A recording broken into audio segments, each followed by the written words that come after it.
how to fix Duet after posting a video on TikTok. Hi guys, in this video I will show you how to fix Duet after posting your video on TikTok easy and quick. So first thing, go to your TikTok and go to your profile. Choose the video you want to fix Duet in.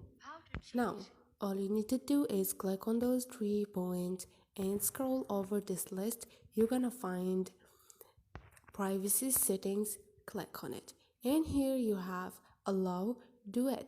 You can turn off or on this option wherever you want. If you want to turn off all Duet on your videos, go to your settings and click on privacy, scroll over, and you're gonna find Duet here and choose only me. So this is it, easy and quick. Hope this video was helpful. Don't forget to subscribe and like.